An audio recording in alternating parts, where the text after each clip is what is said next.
In this video, I'm going to give you the answer of this question. The question is, what is the international laundry symbol for dry clean only? Now I'll give you the answer of this question, and the correct answer for the question is an open circle. Well, that is the answer for the question.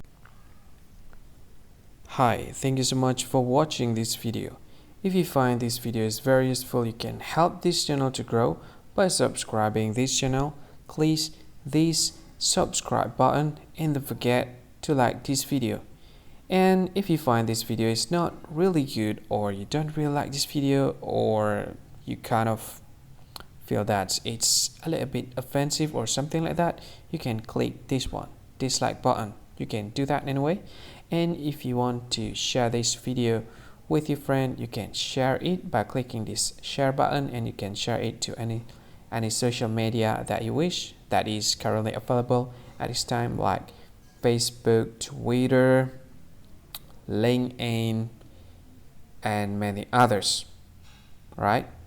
And if you want to add this video to your playlist, you can click this one. You can watch this video later, and you can find more options by clicking these three dots. And yeah, don't forget to subscribe. I think that's all of it. Thank you so much for watching this video, and see you again in another video. Bye bye. See you again.